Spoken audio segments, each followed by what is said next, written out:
l'agriculteur est de plus en plus un entrepreneur et le sera d'autant plus dans les années à venir. Donc il lui faut du temps.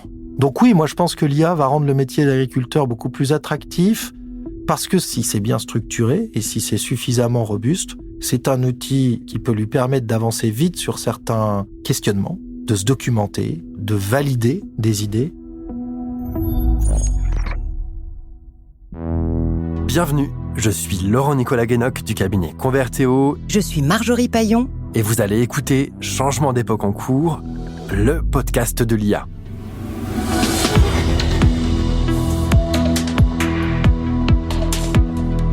Changement d'époque en cours.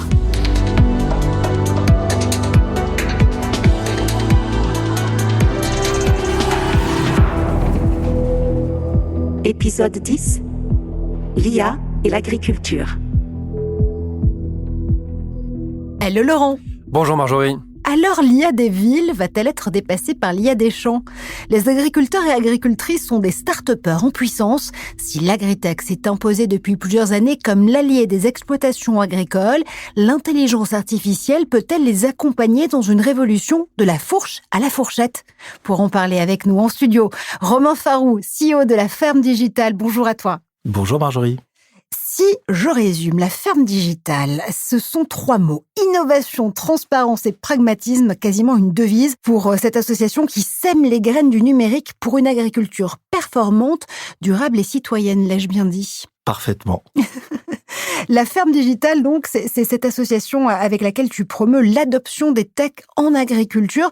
Je parlais tout à l'heure d'IA des villes et d'IA des champs. Il y a encore énormément de différences entre les deux. Je suis un ancien agriculteur qui est très urbain désormais, donc je pense qu'on a les mêmes défis d'adoption, c'est-à-dire principalement de la réponse à des usages. Donc en ville, on voit qu'on a quelques usages qui sont assez bien monitorables et de la data assez structurée pour pouvoir en tirer des bénéfices et faire que l'IA nous facilite la vie. Dans les champs, c'est encore différent.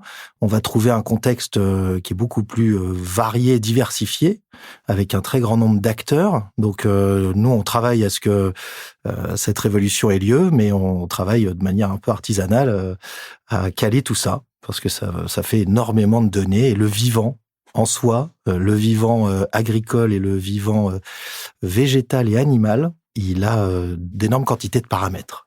Autant de paramètres et autant de données, donc ça veut dire quoi ? Que les technologies en agriculture, c'est pas moins d'agriculture, mais mieux d'agriculture en soi ? C'est beaucoup mieux d'agriculture, c'est beaucoup plus de connaissances. Mais pour pouvoir connaître et pour pouvoir modéliser, il faut d'abord mesurer, il faut d'abord recueillir. Et je suis ravi du dynamisme avec lequel on présente l'AgTech et nous, on y croit fortement. Ça fait 15 ans, pour ma part, que je me suis lancé dans ce secteur. Tous mes pairs de la ferme digitale depuis plus de 10 ans, en grande partie. Mais on a tous découvert en chemin que c'était un travail qui était long. Le monitoring du vivant, l'implémentation des technologies dans les fermes, avec toutes les préoccupations que les agriculteurs peuvent avoir et la pression qu'ils peuvent avoir pour laquelle on peut apporter des solutions.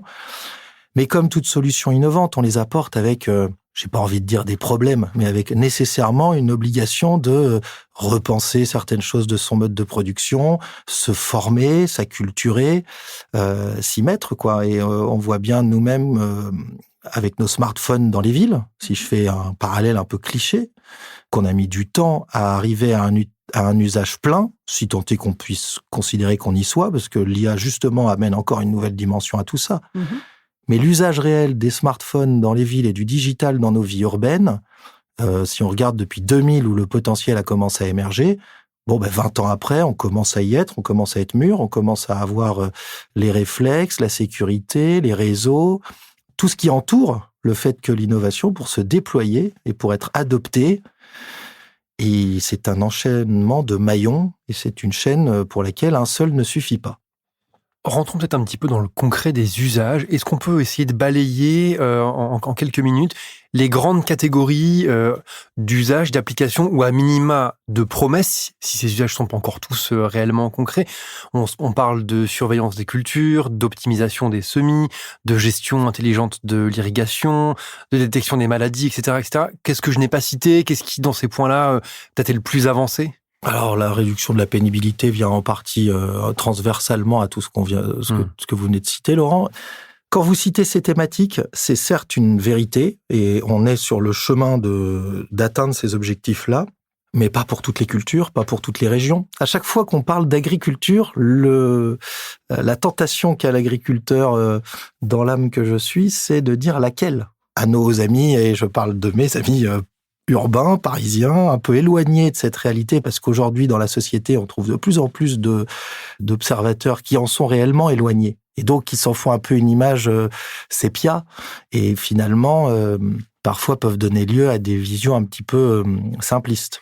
Oui, on peut se dire, y a qu'à mettre des drones, il y a qu'à mettre des capteurs, mais c'est un peu plus compliqué que ça. Une fois qu'on si est sur c'était le vrai, terrain. je ne serais pas là, je serais très riche. Parce que j'ai pensé à ça il y a 15 ans et que finalement, je m'y suis cassé les dents. Mais j'ai mis 9 ans à m'y casser les dents. C'est-à-dire que c'était pas non plus un échec cuisant. C'est un cheminement qui fait qu'à un moment, on rencontre pas tous les paramètres. Mais on se dit, quand même, tout ça, ça avance. Certes, ce que j'ai découvert, et mes homologues avec moi, c'est que c'est un peu plus long que ce qu'on pouvait imaginer quand on avait effectivement le paradigme de la tech qui nous guidait. La tech, la fintech, la health tech, quand c'est des techs qui sont appliqués dans des sciences un peu exactes, ça peut aller assez vite. Ça peut aller se déployer, être scalable en 5-7 ans. Sur le vivant, et dans un contexte d'agriculture très varié, comme je vous le disais, où il y a plusieurs agricultures, on parle de viticulture, on parle d'élevage, on parle d'arboriculture, ça n'a rien à voir. De grandes cultures, on parle de culture sous serre spécialisée. À chaque fois, si on est un peu sérieux quand on rentre dans le game de l'agtech, c'est un nouveau marché. C'est un nouveau marché, même quasiment scientifique et technique de départ. Donc on refait une boîte à chaque fois qu'on refait une solution qui s'adresse à un de ces segment de l'industrie agricole, si je puis dire. Donc c'est pour ça que le temps est un peu plus long et que nous, aujourd'hui, on pense que il faut plutôt que les investisseurs qui viennent dans l'agtech soient dans la perspective d'un horizon de retour sur investissement qui soit d'une dizaine d'années, pas beaucoup moins, parce que y a énormément de temps de diffusion, du temps de calage scientifique, du temps d'adoption et de distribution par les acteurs du terrain. On a 400 000 agriculteurs si on compte très large. Certains nous donnent des chiffres plus restreints, mais bon, dans l'ensemble, et même si on compte 400 000 agriculteurs, on compte 75 000 fournisseurs. Vous voyez comme c'est éclaté, et comme finalement, il n'y a pas un canal qui va parler à tous les agriculteurs très vite, et une vérité absolue qui va correspondre à tous ces 400 000. Sur ces 400 000, vous en avez 75 000 qui sont les céréales de grande culture. Qui généralement, sur les thématiques d'agriculture de précision, on les connaît assez bien et on connaît bien leur trajectoire, leur ROI, leur organisation. Pour rentrer des solutions de télédétection comme le satellite ou le drone pour piloter ces grandes cultures, les instituts l'ont créé il y a 25 ans, ça s'appelait FarmStar. Quand vous dites les instituts, vous les parlez... instituts techniques agricoles, D'accord. c'est-à-dire l'institut de référence spécialisé sur ces cultures-là, Arvalis, a créé avec Airbus FarmStar il y a 24 ans. Je suis venu les chatouiller un petit peu dans les années 2010, mais quand même, ce que j'ai pu constater à leur contact et en venant dynamiser leur marché, c'est qu'ils plafonnaient. C'est que sur 5 millions d'hectares de blé et de colza, qui était la cible de ces mesures de précision qui permettent toujours de moduler l'azote, donc de faire des progrès dans sa pratique agricole, sa pratique technique, et donc de gagner de la marge. Eh bien, moi, quand je suis rentré en jeu, ils étaient à 600 000 hectares. On est allé à 1 million d'hectares tous ensemble, et ça ne progresse plus beaucoup, là.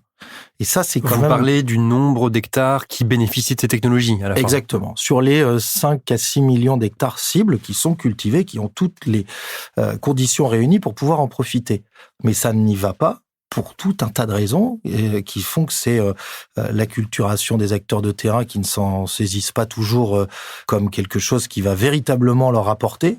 Et puis des agriculteurs qui se disent légitimement, de toute façon, comme je n'ai pas encore le matériel qui va me permettre de me servir de ce conseil, à quoi bon, si ce n'est pour découvrir que à un moment, si je change de matériel et que toutes les conditions sont réunies, je pourrais mettre 10 000 € de plus pour pouvoir intégrer cette donnée de précision et la valoriser sur le terrain. C'est tout ça le cheminement.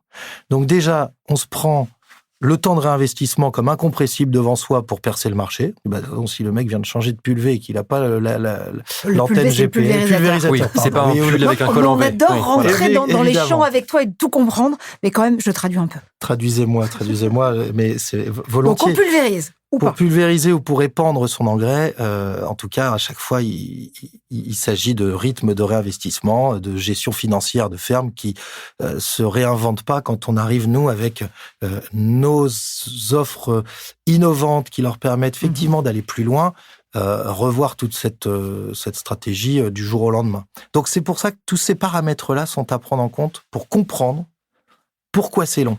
C'est pas qu'ils en veulent pas. C'est qu'ils sont très nombreux, on ne peut pas leur parler d'une seule voix, et ils ont tous un agenda différent en fonction de la stratégie qu'ils avaient en place sur leur ferme depuis 10 ans. Mais quelque part, quand je t'écoute, je me dis que justement, avec autant de paramètres différents, d'aléas aussi à prendre en compte, puisque le vivant, c'est le règne de l'aléa climatique, vivant tout court, dans les récoltes, dans la façon de pouvoir produire justement cette agriculture. Le fait que les secteurs soient si différents, si variés et parfois complémentaires, on se dit que quelque part, l'intelligence artificielle ou les intelligences artificielles en fonction de leur modèle de langage peuvent être l'outil adéquat pour aller justement cibler la bonne question au bon moment. J'y viens, bien sûr, évidemment, et on partage pleinement cette conviction, et même on est au cœur de la découverte et de travaux prospectifs sur l'IA pour se dire, mais bien sûr, ça va être l'IA par rapport au traitement de la donnée. Ce que je vous évoque depuis le début, c'est le fait de dire, on essaye et on met en place depuis 10 ans les premiers systèmes qui font remonter de la donnée. On voudra en faire remonter beaucoup plus. Et on dit pourquoi on peut pas en faire remonter autant qu'on le veut, parce qu'on dépend d'un marché, d'utilisateurs qui ont leurs moyens, leur temps pour pouvoir s'équiper de tout ça. Et la plupart du temps, ils s'équipent en se posant la question de savoir à quoi ça va leur servir. Si on leur dit on ne vous dit pas à quoi ça va vous servir, on vous le dira plus tard quand vous aurez tout équipé et qu'on fera tourner des intelligences artificielles dessus. On voit bien qu'on crée pas beaucoup d'adhésion. On a des gens qui sont quand même de bon sens, les agriculteurs, les agricultrices, ils ont quand même besoin de finalités opérationnelles, de bénéfices à court terme. Et si en plus, cerise sur le gâteau, ça peut leur amener des visions nouvelles et des équipements nouveaux, tant mieux. Mais donc là, on a besoin de rentrer des systèmes pour capter de la donnée. On peut demander à l'agriculteur d'en saisir. Il n'aime pas beaucoup ça. Il faut bien le reconnaître, la traçabilité, même ses obligations réglementaires, sont pas toujours faciles à lui faire faire et sur lesquelles le faire pleinement adhérer. Et pourtant, là, typiquement, on est dans une obligation et on va en tirer du bénéfice prospectivement en se disant, si on fait tourner toutes ces données. Donc, ce qu'on cherche, et ce qui est intéressant, c'est de voir les exemples qui marchent. C'est-à-dire le monitoring de la météo, des réserves en eau, des choses qui sont pleinement dans l'ADN de l'agriculteur sur les questions qui se posent au sujet de son outil de production, de sa ferme. J'ai combien d'eau dans tel coin? Il m'en reste combien avant d'être sans stress hydrique? Il va pleuvoir combien? Il a plu combien? Quelle différence entre telle ou telle partie de la parcelle? Ça rentre parce que ça coûte pas trop cher, parce que c'est facile à comprendre au niveau de la finalité, et parce qu'effectivement, les acteurs qui pratiquent ce genre de service et qui font ces mises en place, déjà mettent du hardware, des choses physiques dans la ferme. Ça compte pas mal quand même pour aider à faire rentrer l'innovation, qu'à un moment, elle se concrétise. Parce que l'innovation digitale, très vite, ça devient virtuel, alors que pourtant, il y a bien du concret derrière. Donc, par les données météo, on peut rentrer et avoir déjà pas mal de données. On a les données extérieures, celles qu'on peut mesurer par satellite, qui peuvent nous donner de l'enseignement sur le temps de couverture des sols, la densité de biomasse, de végétation qu'on va trouver, commencer à détecter les différences de culture, de stade. Voilà, toutes ces données-là, effectivement, on peut aller les chercher sans le concours de l'agriculteur. Et on le fait pas dans son dos, loin de là. Quand c'est fait pour des contrôles par les autorités, c'est assumé et affirmé comme tel. Quand c'est pour faire de l'outil de la décision ou de la donnée de recherche, finalement, pour caler des systèmes, ça va. Toutes ces données, on peut les faire venir. La donnée de rendement. On se dit, bon, lui, c'est le premier, l'agriculteur, qui devrait mesurer son rendement dans sa parcelle, si tant est qu'il ait bien imaginé qu'il avait des variabilités de rendement. Bon, là, moi, c'est un peu mon cheval de bataille. La carte de rendement, ça fait 25 ans qu'on pourrait en avoir massivement. On n'en a pas.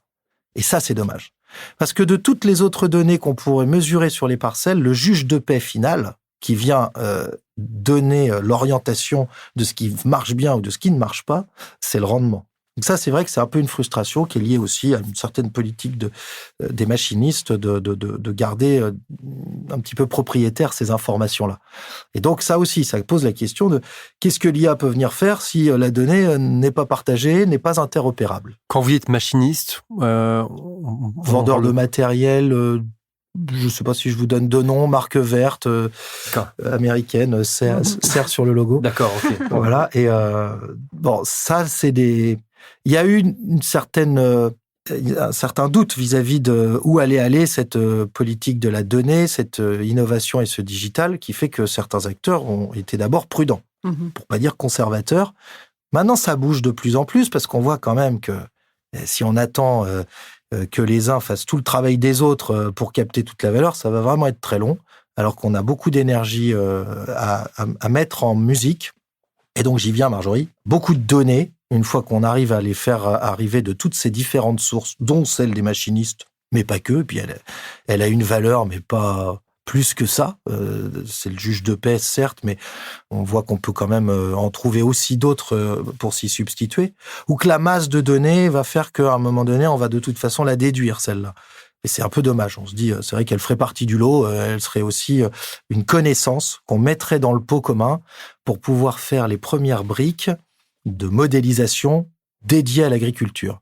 C'est-à-dire qu'on commence à avoir, et c'est là que l'IA, elle est extraordinaire en tant qu'outil et aussi en tant que prétexte, c'est-à-dire qu'elle permet de traiter beaucoup de données, mais elle justifie d'en faire monter beaucoup plus. Et donc là, nous, on est depuis 12 mois, sur l'IA générative en particulier, une association qui commence à jouer un rôle non plus seulement d'agréger des membres qui font de l'innovation agricole, d'aucuns pour les biotech, pour les applications d'outils d'aide à la décision, les hardware de sondes météo, le partage de matériel optimisé, tout ce qu'on fait au sein des 100 startups de la ferme digitale. Personne ne fait d'IA générative au sein de la ferme digitale. Donc cette association se place comme en avant-garde pour tout son écosystème et ses membres en premier lieu pour dire qu'est-ce que ça va donner concrètement une fois qu'on va mettre les données de telle start-up qu'elle a sur tel agriculteur, les données satellites qu'on a pu recueillir par le Télépac et le système de gestion des aides et des déclarations agricoles. On arrive sur la première édition qu'on a pu faire d'un hackathon sur l'IA générative à créer un premier kit de participants dans lequel on est venu chercher des données tous azimuts, d'assureurs, de banques, d'agro-industriels de l'élevage, du gouvernement, toutes les données open qu'on a bien voulu nous partager. Et on a pu faire la démonstration qu'effectivement, une fois qu'on en avait un certain nombre sur toutes les catégories et qu'elles étaient bien structurées, interopérables, là, on pouvait produire de la connaissance. Et ce qui est formidable avec l'IA générative, pour le coup, parce que l'IA dans le calcul et la modélisation sur toutes nos données en tant que telles de chacune des startups, on l'utilise depuis 2014-2015. Oui. Donc ça, l'IA, pour capitaliser sur la puissance de calcul d'une masse de données qui remonte, on l'utilise. Maintenant, l'IA pour l'utilisateur final, l'IA générative, elle est très intéressante parce qu'elle est très ergonomique à l'usage. C'est très user-friendly, une IA générative. On ne sait pas bien ce qu'il y a derrière, c'est toute la question à laquelle on travaille. Il y a les données que vous collectez, que vous structurez. C'est ce que vous nous expliquez, du coup. Exactement. Et donc, on les montre aussi pour bien montrer patte blanche, montrer toute la transparence qu'il y a derrière ce système.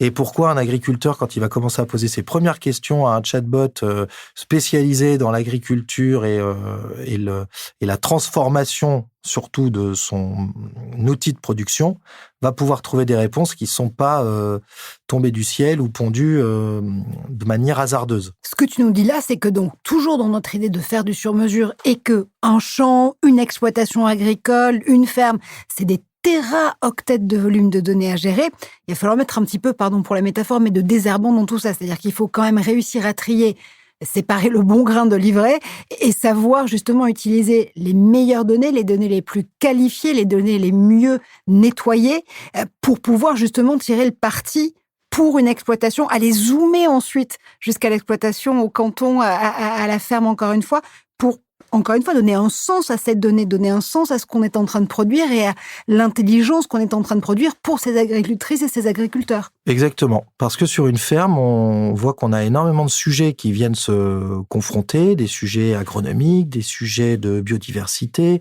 des sujets environnementaux, des sujets climatiques, pour lesquels on a besoin de sources de données et de connaissances fines, précises, propres à minima, et de les agréger. Alors, c'est toujours le vivant, c'est donc pas une science exacte. Donc, on a aussi des cas extrêmes, des hallucinations qui pourraient être presque légitimées par le fait que ça soit vraiment arrivé. Donc, là, on est... Qu'est-ce que ça peut être une hallucination algorithmique d'une IA agricole ? Qu'est-ce qu'elle pourrait nous prédire de peu vraisemblable ou de faux ? Elle pourrait nous prédire des choses qu'on peut entendre parfois comme étant très caricaturales parce que pas représentatives d'un outil industriel. C'est-à-dire qu'elle pourrait nous conseiller du jardinage, des pratiques de jardinage à l'échelle de nos parcelles. C'est absolument pas crédible parce que sinon, on ferait du jardinage industriel en fait. C'est pourquoi on peut pas le faire et pourquoi... Même si on trouve que la permaculture, c'est évidemment formidable. Sur un hectare, on voit pas 15 millions de permaculteurs en France pour faire 15 millions d'hectares de permaculture. Donc on se dit, il faut pas que si la permaculture est juste, elle tombe comme non plus étant un conseil étendu à grande échelle, parce que je mets au défi les plus fans de la permaculture, de l'imaginer véritablement partout en France, sur tous les hectares. Et donc, il faut bien segmenter et que les sujets qui vont être mis en perspective de cette connaissance soient bien qualifiés. Il faut bien qu'on sache aussi décrire sa ferme et la contextualiser pour pouvoir profiter d'un conseil qui soit adapté, que l'IA générative et toute cette base de connaissances puisse aller chercher là où ça lui ressemble le plus et là où un itinéraire, une stratégie a été vertueuse pour l'amener à répondre à ces défis. Ce qui veut dire aussi qu'il te faut des jeux de données qui soient évidemment fiables, ça va sans dire, mais qui aient été entraînés sur des cas très pratiques, très pragmatiques. Et comme tu nous le disais, l'agriculture, c'est 50 nuances finalement à la fois de pratiques agricoles, de pratiques de production, mais aussi de filières. Comment est-ce qu'on peut avoir une interopérabilité de ces données ? Alors, je pense quand même beaucoup grâce aux acteurs intermédiaires et aux ressources scientifiques qu'on a nombreuses, que sont la recherche, les instituts. On a quand même 19 instituts, donc là, de ce dont on parle, on a quand même un État français qui est structuré, qui connaît son agriculture et qui, heureusement, a des acteurs spécialisés pour une grande partie de ces sous-catégories. Bon, et en plus, il y a du chevauchement entre les catégories, parce que quand vous faites polyculture-élevage, vous faites culture et élevage. Il y a des instituts dédiés à la culture, d'autres dédiés à l'élevage. Mais tout ça ne fait qu'une confrontation d'idées et de connaissances, qui est finalement plutôt bénéfique au fait que nous, dans l'idée qu'on se fait de la manière dont toute cette connaissance puisse être centralisée pour en faire un guide de savoir, ça soit assez exhaustif et en même temps assez propre. Parce que ces acteurs-là ont tous des fermes expérimentales. Ils ont tous quand même à un moment des dispositifs de terrain pour tester, alors en partenariat ou pas avec des agriculteurs, en propre, avec des techniciens dédiés. Vous avez les coopératives, les négoces, les chambres d'agriculture, tous ces acteurs-là aussi ont des fermes expérimentales. Et là-dessus, tout le monde, pour le moment, va encore un peu chacun dans son couloir, faire ses expérimentations, recueillir ses données. Voilà, tout ça n'est pas encore parfaitement centralisé pour un intérêt commun qui serait celui justement de dire un agriculteur qui veut progresser, il passe par quoi, il s'y prend comment, il suit quelle méthodologie, il suit quelles étapes. Je caricature un peu peut-être, mais à t'entendre, je me demande si on manque pas un peu d'une direction, d'une vision politique. Alors, je te pose la question à l'échelle nationale, mais à l'échelle européenne aussi. On peut difficilement parler d'agriculture sans parler d'Europe. Qu'est-ce que l'Europe dit sur ce sujet de l'IA et de la finalité de l'IA dans le monde agricole ? Et est-ce qu'on a un discours en France, une politique, des choix ? On l'a dans d'autres secteurs. Là, on a un peu l'impression que la filière que tu connais, que tu représentes en partie, essaie de s'auto-organiser. Mais est-ce qu'il y a des consignes, des orientations qui sont données au-dessus ? Oui, il y en a. Je serais bien mal placé pour dire que c'est le Far West, loin de là. Mais nous, on est des acteurs indépendants. On est des acteurs par nature émergents, donc plus petit que les acteurs en présence depuis 40-50 ans qui ont fait le succès. Alors, on dit une agro-industrie comme si c'était péjoratif, mais il faut voir à quoi elle nous a donné accès. Elle nous a donné accès à la souveraineté alimentaire, à la sécurité alimentaire. L'Europe est devenue souveraine dans son alimentation qu'en 82. Nous, un petit peu avant, parce qu'on était la locomotive, mais la souveraineté alimentaire, c'est comme un peu beaucoup de luxe dont on jouit aujourd'hui dans notre société, qu'on balaye d'un revers de main, alors que c'est fondamental de dire, et si véritablement on avait à choisir quel repas on prend, ce serait quand même compliqué. Donc on peut pas venir dire de notre part, de notre point de vue, qu'il n'y a pas une vision. Maintenant, est-ce qu'elle est très claire pour tout le monde? Et est-ce qu'on peut s'y raccrocher et faire que, surtout pour nous, les acteurs de terrain s'y raccrochent? Bon, là, moi, je ne fais pas de polémique et je donne même pas mon avis. Je constate que ça n'a pas l'air très clair pour eux. Ils savent pas trop où ils vont, ils comprennent pas très bien les injonctions contradictoires, ils veulent faire leur métier. Bon, je pense les connaître assez intimement et assez bien encore pour aimer ça, pour eux, encore fort, et comprendre ça. Mais à la fois, c'est vrai qu'ils se demandent, est-ce que c'est pour nous faire taper dessus parce qu'on fait pas assez bien? Est-ce que c'est pour se faire concurrencer par d'autres? Bon, on refait pas tout ça parce que ce serait long, mais effectivement, les agriculteurs, eux, là-dedans, n'ont pas le sentiment qu'il y a un vrai plan. Oui, ce que tu nous dis, c'est que finalement, la première étape, c'est de revenir à la base au pourquoi. Pourquoi on le fait? Pourquoi est-ce qu'on implémente de l'IA dans une exploitation agricole? Pourquoi c'est intéressant pour tout le monde? Et quel est le gain collectif à y trouver? Moi, je vous donnerai mon rêve éveillé là-dessus, parce que il vaut ce qu'il vaut. À la fois, il est, je pense, assez naturellement vrai à grande échelle, et puis en même temps, il s'agit que de le dire et pas de le faire. Mais l'agriculture, elle se décline en territoire et en filière. Donc, à un moment, si on voit que une partie de notre stratégie depuis 50 ans a très fortement renforcé les filières, certaines filières, et a développé des territoires spécialisés un peu pour ces filières-là, il semble, si tout le monde s'en accorde, qu'on en paye quelques conséquences. Bon, qu'on puisse chercher un meilleur équilibre entre production, performance et respect de ce qui nous entoure, et équilibre un peu dans l'apport de matières artificielles ou de synthèse. Produits phyto, engrais. Bon. Si on veut effectivement... Et en plus, on voit bien quand même, quand on commence à se poser des questions géopolitiques, que tout ça, on en est globalement plutôt dépendant de puissance extérieure. Donc on se dit, on serait quand même peut-être plus éclairé à être un peu plus en autonomie sur ce qu'on utilise pour avoir un outil de production alimentaire sain, équilibré, respectueux. Donc, si on veut faire ça, il faudrait prendre presque une matrice qui est territoire-filière empreinte et se dire, bon, je vais affaiblir un peu les filières parce que je vais diversifier davantage.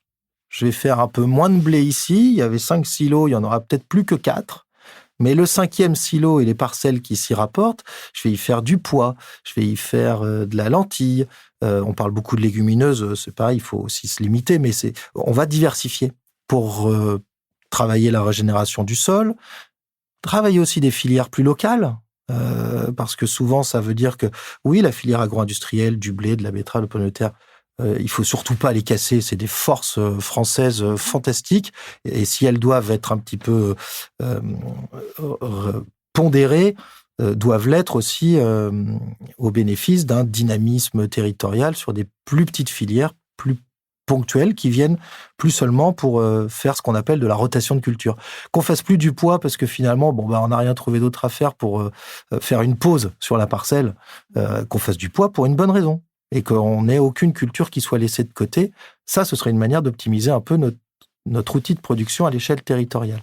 Et là, ce genre de décision et d'anticipation, c'est difficile à modéliser et l'IA peut permettre de le modéliser plus rapidement et de prendre des décisions plus éclairées. Oui, si on met beaucoup de monde autour de la table pour s'accorder sur les paramètres, sur les impondérables, sur les incompressibles, parce que sinon on peut faire un truc très top-down qui arrive et qui dit voilà, c'est comme ça qu'il faut mailler le territoire, et non, ça ne peut pas marcher. On va pas vers un modèle d'IA de la planification de l'agriculture depuis IA, Paris. Décisionnelle, je ne crois pas. Elle peut être inspirante, elle peut être pédagogique, et ça c'est formidable. On peut faire de l'immersion dans des territoires en transformation et dire regardez comment on peut faire bouger ce territoire sur 20 ans. Ça, on peut le faire avec de l'IA. Et on peut le faire avec les compétences de tous les acteurs autour, territoriaux, techniques, filières. Et ça peut être justement un outil de concorde. Se dire, on veut de toute façon respecter tel critère, tel impondérable, telle structure ou investissement qui a été fait. Donc, tout ça, ça peut venir rentrer dans une IA. Et justement, c'est des outils de calcul très puissants qui doivent très bientôt nous aider à ça. Ça veut dire que c'est donc de la simulation pour l'avenir de l'agriculture. Évidemment, agriculture et environnement, il y a encore un débat qui est vif, mais il y a une terre et un avenir en commun, en tout cas, entre ces deux mots, c'est certain. Il y a aussi un coût environnemental à l'IA qu'on ne va pas nier ici. Mais est-ce que justement cette IA, elle peut aider les paysans à réduire leur impact carbone ? Elle peut les aider à le réduire pleinement. Nous, l'autre préoccupation qu'on a, c'est est-ce qu'ils peuvent en être rémunérés suffisamment pour que ça compense. J'ai en tête quelques-uns de nos membres, alors je vais faire attention à pas les froisser, puisque certains seraient bienveillants sur mon propos, d'autres pourraient avoir le poil qui se hérisse. Mais on peut pas forcément penser que stocker du carbone, revoir tout son itinéraire technique depuis ces 40 dernières années, se fasse sans risquer une certaine perte de productivité, au moins temporaire. C'est là que je le heurte moins. Mais au moins temporairement, le temps de régénérer son sol, le temps d'effectivement peut-être un peu aussi redécouvrir ce que ça peut être que de chercher les mêmes résultats en partant d'outils et de stratégies qui seront différentes, qui seront moins monoculture, qui seront moins produits de synthèse. Si on veut croire qu'on peut atteindre la même productivité par des progrès génétiques, par des progrès techniques dans la régénération de son sol, on peut penser aussi qu'il y aura de toute façon un temps de transition. Aujourd'hui, il est même chiffré par une association sœur de la ferme digitale qui s'appelle Pour une agriculture du vivant, qui dit ça coûte 200 à 300 € de l'hectare par an quand on arrête l'agriculture intensive. Bon, ça, moi, je le vois très bien sur une ferme de 200 hectares familiale que j'ai, qui est en agriculture intensive et pour laquelle j'ai pas les moyens et on n'a pas les moyens de la faire transitionner vers un outil de production plus résilient, voire bio. On peut pas. Qui nous paye 200 € de l'hectare par 200 hectares par 5 ans? Aujourd'hui, il n'y a personne. Donc, on voit bien qu'on a cette limite-là dans la capacité à pouvoir passer à un itinéraire technique qui stocke du carbone. Et si on le fait, ce carbone, aujourd'hui, si effectivement on se fait le business plan de transition de cette ferme-là, la tonne de carbone qu'on va pouvoir stocker à l'hectare, peut-être même pas dès le début, mais assez vite, elle nous serait payée 30 à 50 €. Donc, ça couvre pas. Mais c'est un levier. Il faut pas non plus le nier. Il faut pas dire que c'est pas parce qu'on n'y est pas qu'il faut arrêter. C'est pas des acteurs de l'innovation comme nous qui allons tenir ces propos-là. On trouve que c'est très encourageant. On a beaucoup d'acteurs du carbone au sein de l'association et on regarde ça avec eux de manière justement assez documentée. Parce que finalement, ça rejoint l'idée de la comptabilité extra-financière des fermes pour les services rendus qui ne soient pas que ceux de nous nourrir. On espère que ça se structure et qu'on puisse être entendu pour que assez vite ces leviers-là existent. Et en parlant justement de financement, parce qu'évidemment se doter d'outils d'IA, ça a un coût, on va pas se mentir là non plus. Qui pourrait être finalement le garant des investissements en matière d'agtech et d'IA? Est-ce que ce sont des investisseurs, des VC les plus traditionnels, si j'ose dire, d'entre eux? Est-ce que ce sont aux filières de prendre en charge ce coût, puisqu'on en parlait tout à l'heure? Est-ce que c'est à l'État? Et pourquoi pas la PAC, tiens? Et si la PAC finançait une partie de l'équipement IA des agriculteurs européens? On a beaucoup de taxes en agriculture pour le bien commun. Comme je vous disais, on paye une partie des chambres d'agriculture, des instituts, sont des outils financés par la profession. On a même des taxes volontaires obligatoires en agriculture, ce qui est encore un charme un peu suranné. On pourrait penser qu'une contribution à la modernisation des outils dont ils vont pouvoir profiter, puisse s'imaginer. Maintenant, il faudrait voir quel serait le modèle économique pour les utiliser derrière. Si on est dans le bien commun, qu'est-ce qu'on en fait? Est-ce qu'on l'internationalise au moment où c'est les Français qui ont contribué à l'établir? C'est des vraies questions. Nous, pour ce que sont les chantiers les plus ambitieux qu'on ait devant nous, c'est quand même encore l'État avec qui on discute et dont il est question de voir comment, avec l'État, on peut financer ces projets-là. Depuis quelques jours, on se dit qu'il faut véritablement qu'on défende bien notre beefsteak pour envisager de pouvoir être financé par un État qui dit vouloir vraiment faire des économies, ce qu'on comprend aussi par ailleurs. Mais voilà, tout le monde dans ces économies se dit à quel moment, moi, ce que je défends est plus stratégique que ce que défend le voisin. Voilà, là-dessus, nous, l'agriculture, on l'aime tellement qu'on pense qu'elle est un bien commun collectif qui, comme la santé, comme l'éducation et comme la culture, devrait pas être regardée avec une nécessité de rentabilité à tout crin, à tous les niveaux. Aussi parce qu'il y a des bénéfices territoriaux, des bénéfices environnementaux et des bénéfices de santé qui sont induits par le fait qu'on pratique bien notre agriculture. Donc ça, nous, on y croit. Bon, après, c'est un peu philosophique et pas très business ou très tech, mais quand même, on garde ça en tête de se dire, quand on arrive à un moment, à une maturité d'un projet qui est pour le bien commun, on n'est pas mal à l'aise avec l'idée de dire, mais pourquoi ce ne serait pas financé par le public ? D'autant que ce que tu disais en introduction, c'est qu'il y a une durée de retour sur investissement qui n'est pas la même. Il y a le besoin de se projeter un peu plus dans le temps. Tu parlais d'une dizaine d'années.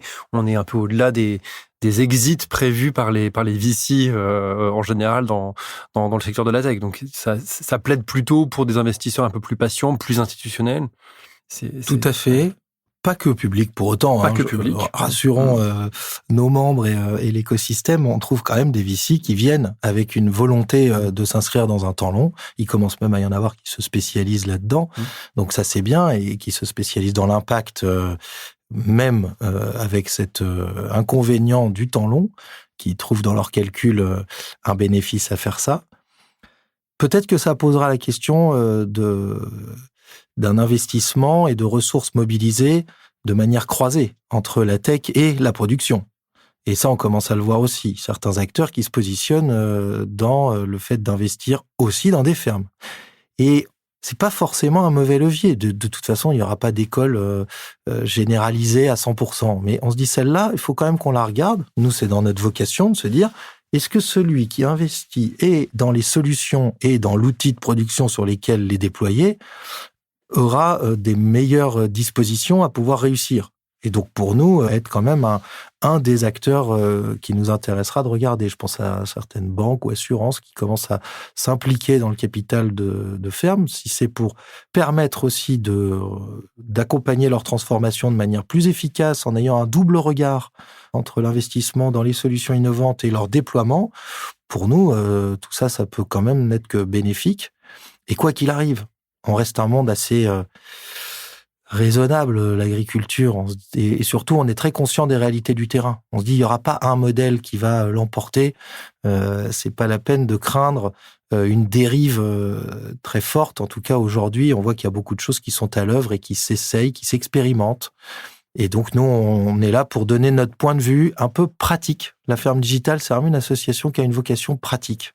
On théorise pas trop longtemps et puis on se dit, on essaye et on met en musique, on met tout le monde autour de la table aussi pour en parler.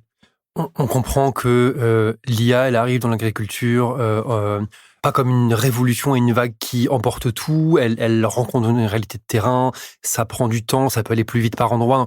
On comprend ce bon sens du terrain qui essaie d'orienter la techno là où ça a le plus d'impact et le plus de réalité. Mais, en un mot, est-ce qu'il y a un usage, une entreprise, une start-up, un cas d'application concret que tu as vu, même à l'état de démonstration ou de preuve de concept, qui t'a bluffé particulièrement ces derniers mois? Est-ce qu'il y a quelque chose que tu as vu, tu t'es dit, ça, c'est incroyable. C'est peut-être difficile à mettre en place, c'est peut-être un petit peu compliqué à projeter à l'échelle, mais ça, c'est bluffant. Alors très franchement, c'est l'IA générative et le chatbot, une fois qu'on a raccordé derrière une large base de connaissances. Moi, ça fait 15 ans que je suis dans l'agtech, que je source de la donnée de différentes natures. Et c'est vrai qu'au moment où et que je me mets dans la peau de l'utilisateur en me disant, bon là, on tient quelque chose qui effectivement est extrêmement simple d'usage et extrêmement puissant en connaissance et en portée, pour répondre à des problématiques d'agriculteurs ou d'acteurs de terrain. Je reviens encore à ce que je me figure de ce qu'est cette réalité. On a passé 1 heure dans ce studio, le décor n'a pas beaucoup bougé autour de nous. Imaginez-vous passer 8 heures de votre journée dans le même cas. C'est-à-dire que vous êtes dans une cabine de tracteur et pendant 8 heures, si vous êtes à 4 km/h en train de faire la longueur d'un champ, vous allez vous décaler de 5 mètres, c'est la taille de votre outil pour faire le retour qui va durer 30 minutes, et 5 mètres pour 30 minutes et 5 mètres pour 30 minutes. On peut écouter plein de podcasts pendant ce On temps-là. écoute plein de podcasts. C'est des gens qui réfléchissent beaucoup, qui se documentent beaucoup dans ces moments-là, parce qu'effectivement, si on veut être sévère, on n'a rien d'autre à faire. On voit l'horizon se décaler de 5 mètres toutes les heures. C'est assez long. Et ce que je veux dire par là, c'est que la connaissance, l'accès à l'information, l'agriculteur, il se pose toujours plein de questions. C'est des moments où quand même, il va ruminer des sujets, il va arriver à une question. Et moi, j'ai connu ce moment où tu as cette question et où tu as intérêt de la noter quelque part, et puis tu as intérêt de savoir où tu vas aller te documenter pour trouver ta réponse, parce que tout est loin, tu es à la campagne. Donc même ton conseiller, ton technico, tout le monde est le gars de la chambre ou le spécialiste, le gourou du coin du sujet en question. Bon, il n'est pas toujours joignable, il n'est pas toujours disponible. L'IA générative, elle va bien au-delà du gourou du coin ou d'une connaissance sur un point très singulier sur lequel on voudrait se documenter. Ça va beaucoup plus loin. Ça permet d'être une interface de questionnement. Et l'agriculteur, il se questionne beaucoup. Il se questionne seul, il se questionne en silence, il se questionne dans son coin.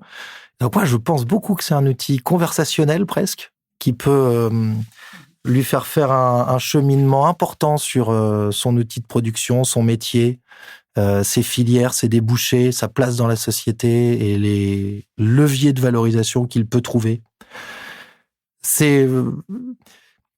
Dans la tech, il y a un risque, et dans la tech pour l'agriculture, il y a un risque, c'est de jamais être arrivé suffisamment au point pour que tout le monde y adhère. L'agriculteur dit oui, ça marche chez mon voisin, mais c'est pas pareil chez moi.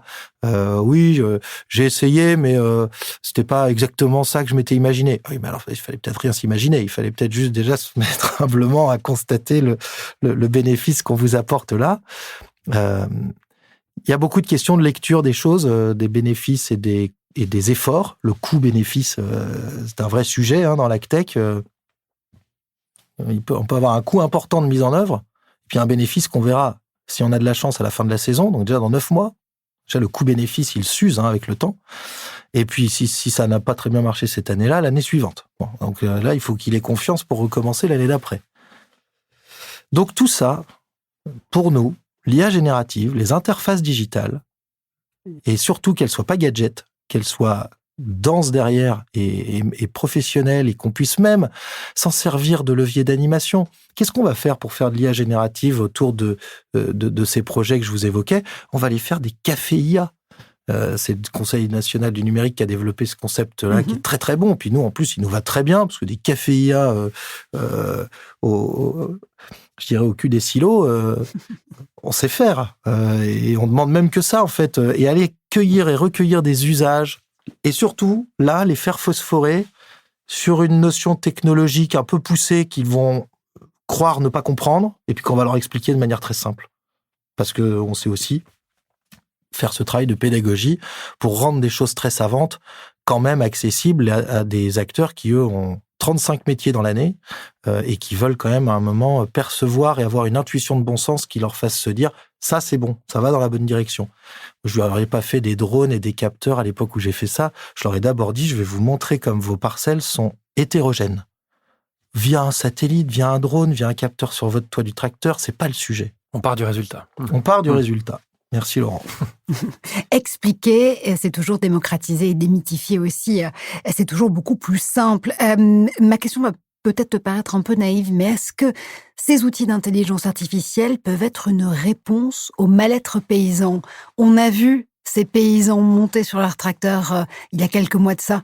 On les a vus se révolter. On les a vus nous dire que trop, c'était trop. Est-ce que ces IA génératives, elles vont pouvoir finalement enlever quelques heures, quelques charges de travail supplémentaires aux 24 heures dans la vie d'un agriculteur et d'une agricultrice qui sont 72 heures en réalité, littéralement? Bien sûr, travailler sur une ferme, c'est très chronophage. On est vraiment au cœur d'un vivant très vaste, très variable. On a en plus beaucoup d'administratifs, beaucoup de gestion d'entreprise. La ferme de demain, elle va être encore plus diversifiée autour de l'outil production ferme. On va faire de l'énergie, on va partager son matériel, on va avoir un circuit court, un magasin de producteurs. Pour les schémas les plus connus et sur lesquels on a des exemples qui montrent que ça marche. Donc l'agriculteur est de plus en plus un entrepreneur et le sera d'autant plus dans les années à venir. Donc il lui faut du temps. Il commence à gérer son temps. L'agriculteur, ça y est, depuis la génération de mes parents, ou vraiment, moi il y a 15 ans quand j'ai commencé, s'il y avait un paramètre qu'on prenait jamais en compte dans les coûts, c'était le temps de travail de l'agriculteur. Ça paraît sidérant quand on fait un peu de management de projet dans un contexte plus urbain. Donc, il commence à apprendre ça, il commence même à avoir des outils qui lui permettent de monitorer son temps pour quand même se rendre compte déjà du temps qu'il consacre et du temps qu'il n'a pas pour pouvoir faire de la gestion, faire de la stratégie sans que ce soit un terme grossier, de la gestion financière. Tout bon chef d'entreprise sait à quel point c'est précieux de pouvoir se pencher sur des questions de gestion financière, de stratégie, de diversification, d'optimisation. Donc oui, moi je pense que l'IA va rendre le métier d'agriculteur beaucoup plus attractif parce que si c'est bien structuré et si c'est suffisamment robuste, c'est un outil qui peut lui permettre d'avancer vite sur certains questionnements, de se documenter, de valider des idées, même de tester grandeur nature, parce qu'on parle du jumeau numérique, ça c'est fantastique, le moment où on se dit qu'on va pouvoir faire véritablement un jumeau numérique crédible de sa ferme. C'est-à-dire pas un jumeau numérique où on est juste le nombre de vaches et le nombre d'hectares, parce que il faut que ça nous donne les conditions pédoclimatiques, pédo le sol, climatique l'atmosphère, ce qui sont les deux composantes qui entourent le vivant, celui dans lequel il est planté, celui dans lequel il respire. Déjà, si on modélise bien ça et si on est capable de simuler ce que ferait l'apport d'une nouvelle culture, l'apport d'un nouveau matériel, dans son bilan de résultat, le partage d'un matériel qu'on n'achète plus 250 000 € tout seul. Qu'est-ce que ça fait, ça, sur 5 ans, sur 10 ans? Si on peut se le projeter, vous savez qu'à la ferme digitale, on a même des jeux qui permettent de le faire. On a un de nos membres qui fait Roots of Tomorrow, qui vous permet de faire par série de rotation de saisons un peu accélérées, mais qui prend des paramètres très nombreux. Il reste simple sans être simpliste et il vous permet justement de faire ce travail-là, cette découverte. Imaginons, grâce à de l'IA générative, pouvoir le faire sur sa vraie ferme. Ça, c'est clairement un truc sur lequel on n'aura pas des enfants et des fils d'agri qui font du farm simulator pour s'amuser à dire qu'ils ont une moisse-batte plus grosse que celle de papa, mais ils feront des choses qui seront plus pertinentes. J'ai rien contre farm simulator, c'est très bien, c'est marrant, mais là, c'est pas pour s'amuser. C'est ludique, mais c'est pour progresser et justement aller plus loin dans son appropriation de toute cette complexité. Et les moisse-battes, ce sont les moissonneuses-batteuses, évidemment. Merci Marjorie. Dernière question, allez tiens, c'est pas forcément la plus simple, mais bon, soyons fous, essayons d'y répondre. L'IA dans l'agriculture, c'est ce qui va nous permettre de nourrir 10 milliards d'hommes? Alors c'est un des outils. S'il va dans la direction à laquelle on croit, encore une fois avec un peu d'humilité d'acteurs qui sont au contact des prémices d'une technologie, qui se projettent. Pourquoi on est humble? Parce que ceux qui ont vu arriver une voiture dans un environnement où il y avait que des chevaux et des bœufs, a-t-il eu la capacité réellement, mettons-nous à sa place, au début du siècle dernier, de voir une voiture arriver qui va pas beaucoup plus vite que le cheval ou le bœuf, se dire qu'elle fera tout ce qu'elle fait aujourd'hui. C'est-à-dire qu'on aura des infrastructures qui permettent, parce que si on n'a pas ces infrastructures, on s'imagine pas qu'elle puisse le faire. La voiture, on s'imagine pas qu'elle puisse rouler à 130 à l'époque, puisqu'il n'y a rien qui permette de rouler à 130, et encore moins à 200 ou toutes les vitesses que la technologie permet d'atteindre. Ce que je veux dire, c'est que nous-mêmes, on est face à cette rupture technologique et cet outil révolutionnaire, en essayant de faire des parallèles qui nous permettent de nous dire, véritablement, ça va changer quoi et jusqu'où ça peut aller.